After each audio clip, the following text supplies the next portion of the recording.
I recently discovered these super cute mushroom molds for resin, and I'm so excited to share with you how the first pour with it went.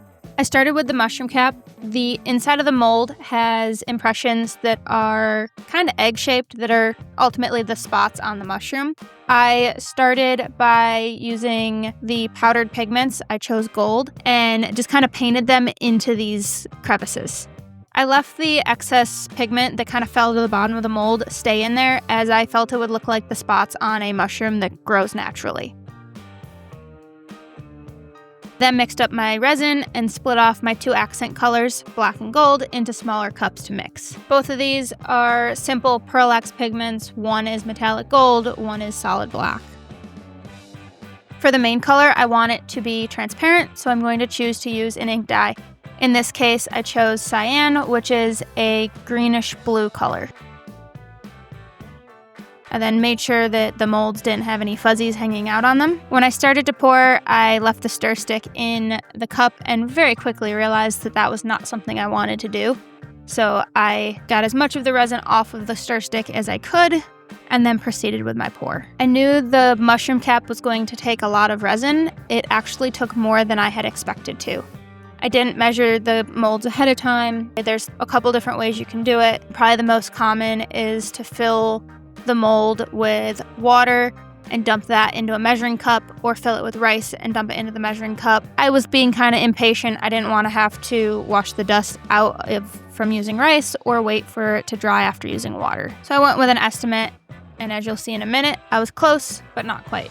With that mushroom cap, we want to make sure we're filled all the way to the top with a little bit of a meniscus on the surface so that it has a lip that will then catch in the jar when it's closed.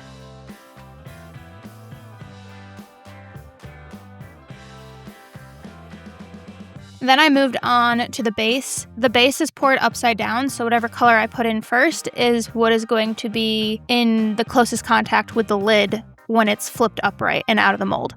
So I wanted it to start with this blue-green color, so I'm going to take a syringe.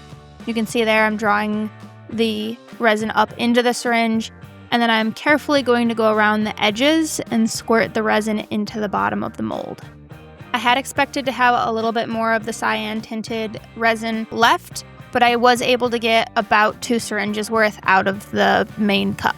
And if you notice the red in the bottom of the mixing cup, it's just because I had used red the last time I poured, and it was just left in the bottom. It was fully cured, so it had no impact on this pour.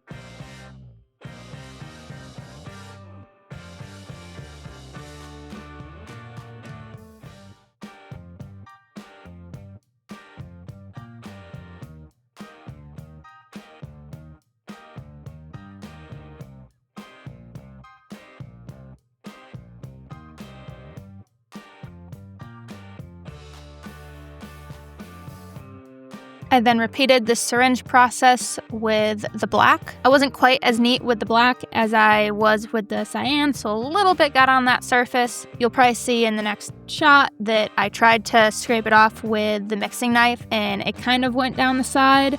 Some of it stayed there, but I was pretty sure that when I poured the gold over the top of it, that it would mix because it was so little. And in the end, it didn't have any impact on how it came out of the mold at the end. When we got to the gold, I decided to just try to pour it down the edge. This would not only mix any of that black residue that was left on that top surface and just pull it down the side, but it was also a chance for me to see how pouring into the mold would go versus using the syringe. I think it would work, but the syringe made it way easier for those ones that I wanted to go all the way down the side. And here's where we find out that I didn't initially mix quite enough resin. So I'm going to get what I can out of that cup, and then I'm quickly going to mix up a few more ounces of resin in my main mixing cup because it's easier to mix in the little bit bigger cup than in those Dixie cups. I'll dye it the same gold that I used. Luckily, the gold was a single pigment on the initial pour, so I didn't have to worry about color matching. Pretty much all I had to do was make sure that both batches had come out opaque, which I ensure by mixing in probably a little bit more pigment than what is necessary. but with gold, it's not typically much of a problem. And then I poured that right in on top. As the gold was settling in, I just kind of wiggled the sides of the mold or the edges of the mold by squeezing it to make sure there were no air bubbles caught. Again, I made sure to pour so there was a slight meniscus. This time, this is going to be the base. So I'm not overly worried about having a lip to catch on, but I do want to make sure that if the resin shrinks at all as it cures, that it's not sucking down so much into the bottom of the mold that we end up with a big divot. Here we are, almost cured. Just a quick little glance at how they were curing.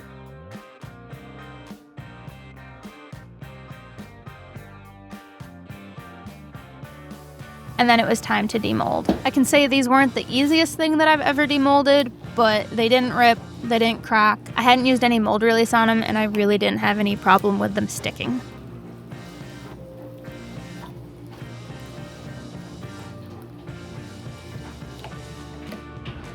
I was really happy how the black and cyan and then the gold and black swirled together. I think that created a really cool look.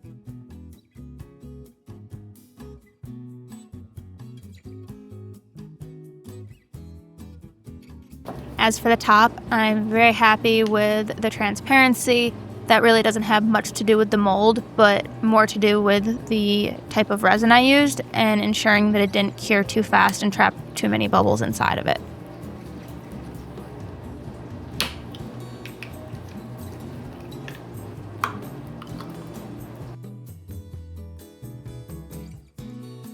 And the final test, does the lid fit? And it does. So we'll get this into some better lighting so you can see the edge profile in just a second. But I think this is a really cute little catch-all jar to have on your dresser. Let me know what you would store in this jar in the comments below. Thanks for watching and have a great day. Bye!